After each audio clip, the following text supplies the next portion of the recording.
No era una noche de rezos, no era una noche de silencio, y desde luego, no era una noche pura.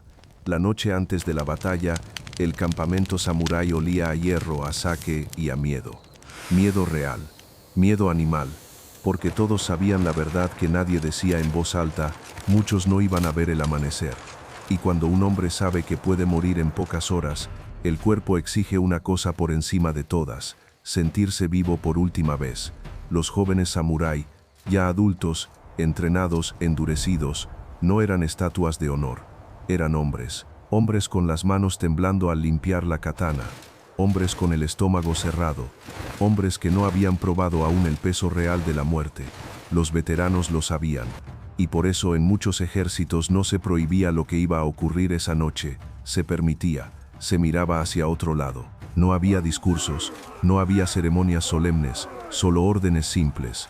No hagas ruido, no bebas de más, regresa antes del alba. Los jóvenes salían del campamento en pequeños grupos o solos, con la armadura medio puesta, las sandalias sucias y la mente llena de imágenes que no los dejaban dormir. No iban a buscar amor, iban a descargar tensión. Ellas sabían exactamente por qué venían. No preguntaban nombres, no pedían promesas. No hablaban del mañana.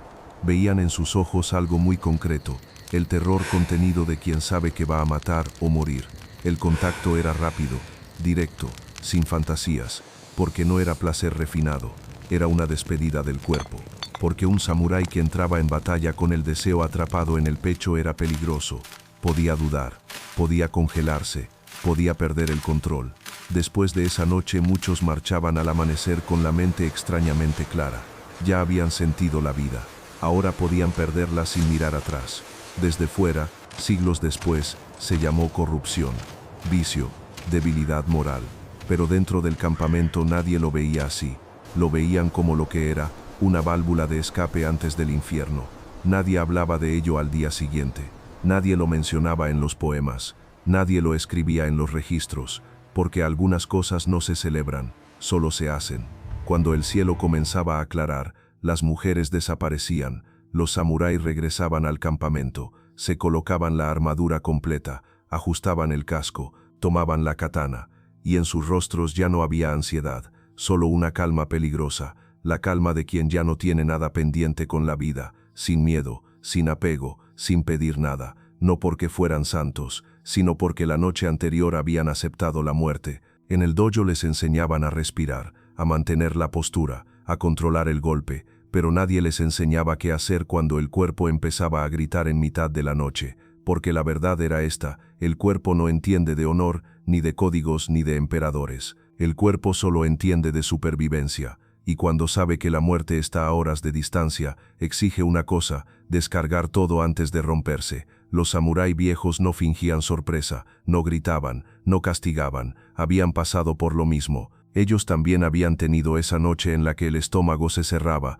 la cabeza no paraba, y la idea de morir empezaba a morder por dentro. Por eso cuando veían a los jóvenes desaparecer en la oscuridad, simplemente miraban al fuego y bebían en silencio. Sabían que lo que iba a ocurrir no era placer, era preparación, era una noche rápida, nada de música, nada de risas. Todo era breve, directo, casi mecánico. El joven samurái no buscaba perderse, buscaba vaciarse, vaciar la cabeza, vaciar el pecho, vaciar ese nudo que le apretaba la garganta desde que recibió la orden de marchar.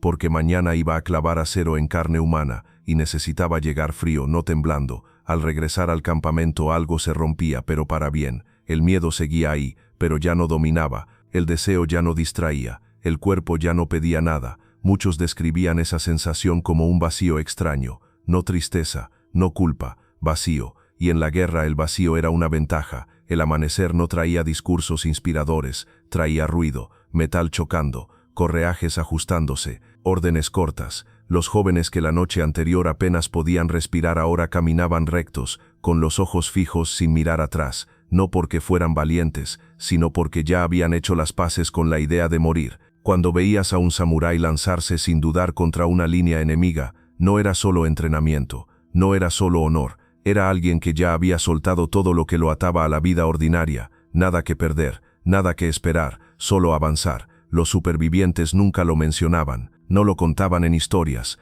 no lo convertían en leyenda, porque no era algo glorioso, era algo necesario, como limpiar la espada después de cortar, como quemar los cuerpos después de la batalla, parte del proceso.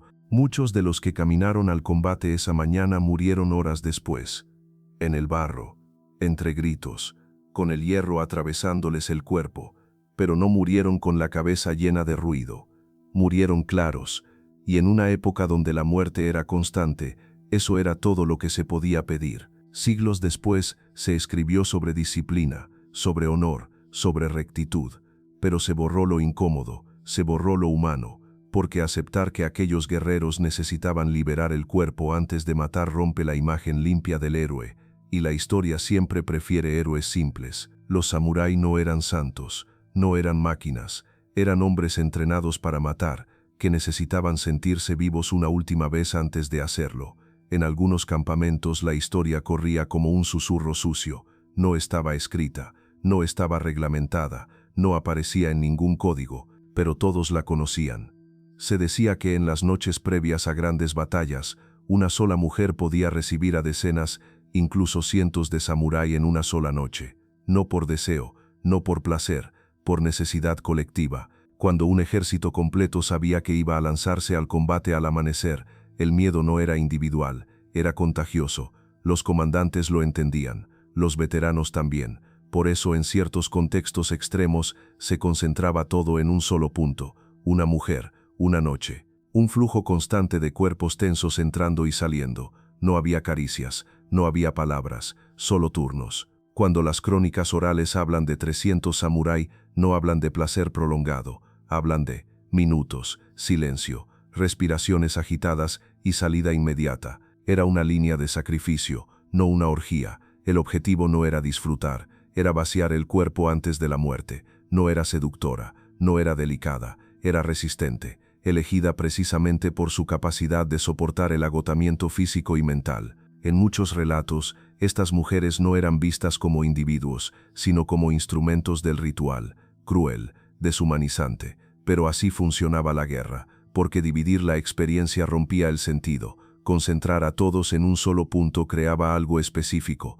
una sensación de final, una descarga común, una aceptación colectiva de lo que venía. Era como una purga antes del amanecer. No se comentaba, no se celebraba, no se recordaba con orgullo. Era algo que se enterraba junto con los muertos al día siguiente, porque ningún samurái quería cargar con ese recuerdo después de sobrevivir. Cuando salía el sol, los mismos hombres que habían pasado por aquella fila silenciosa caminaban hacia el campo de batalla con una expresión distinta, no exaltada, no heroica, vacía, y eso los hacía peligrosos. No están en los manuales, no están en los templos, no están en los poemas épicos, sobreviven en relatos incómodos porque rompen la imagen ideal del samurái, pero la guerra nunca fue ideal, fue sucia, fue brutal, fue humana hasta el límite. Antes de clavar la espada en otro hombre, muchos samurái pasaban por una última experiencia corporal extrema, no por vicio, no por placer, sino porque nadie puede mirar a la muerte de frente con el cuerpo cargado de miedo.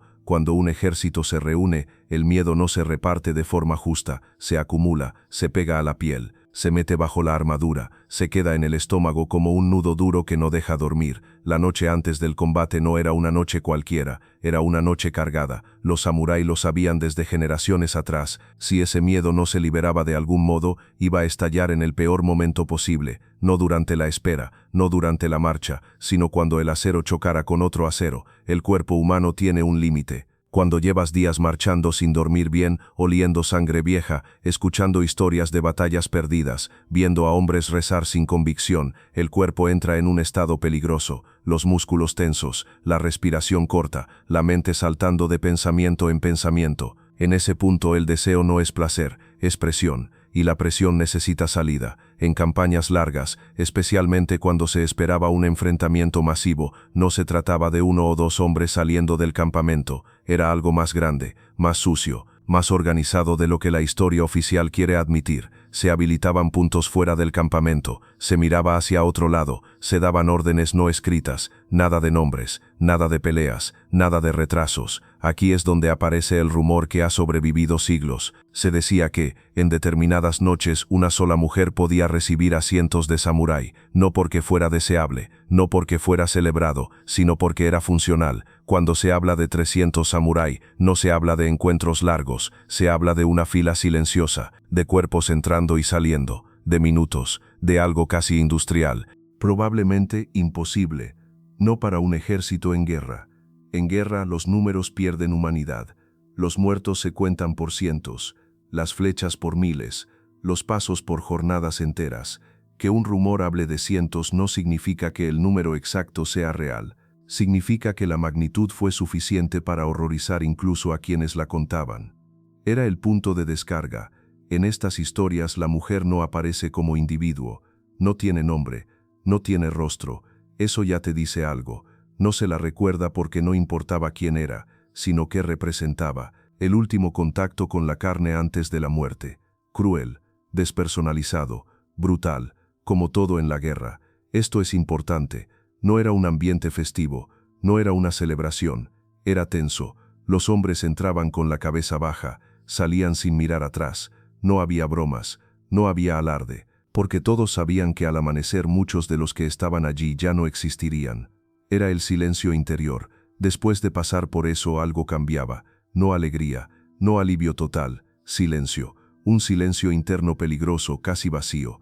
Ese estado hacía que el samurái pudiera caminar hacia una línea enemiga sin pensar en nada más, ni en su familia, ni en su nombre, ni en su futuro, solo en avanzar, no porque aprobaran moralmente la práctica, sino porque funcionaba. Un soldado tenso es impredecible, un soldado vacío es eficiente. Así de simple, así de inhumano. Cuando salía el sol, las mujeres se iban, los puntos se vaciaban, el campamento recuperaba la disciplina, nadie hablaba de lo ocurrido, nadie preguntaba quién había ido, era como si la noche anterior no hubiera existido, pero sus efectos sí. Horas después, esos mismos hombres estaban cubiertos de sangre, la ajena, la propia. Algunos caían en los primeros minutos, otros sobrevivían por pura suerte, pero todos habían entrado en combate con la mente despejada, no porque fueran nobles, sino porque ya se habían despedido de la vida corporal. Los que vivieron no hablaban de ello, porque recordar esa noche significaba recordar lo cerca que estuvieron de morir, y eso no se presume, se entierra. El samurái moderno se vende como símbolo puro, honor, disciplina, rectitud, pero el samurái real fue un hombre de carne, miedo, deseo y muerte, y antes de matar, muchos necesitaron una última descarga brutal para no quebrarse, no porque sea falsa, sino porque es demasiado humana.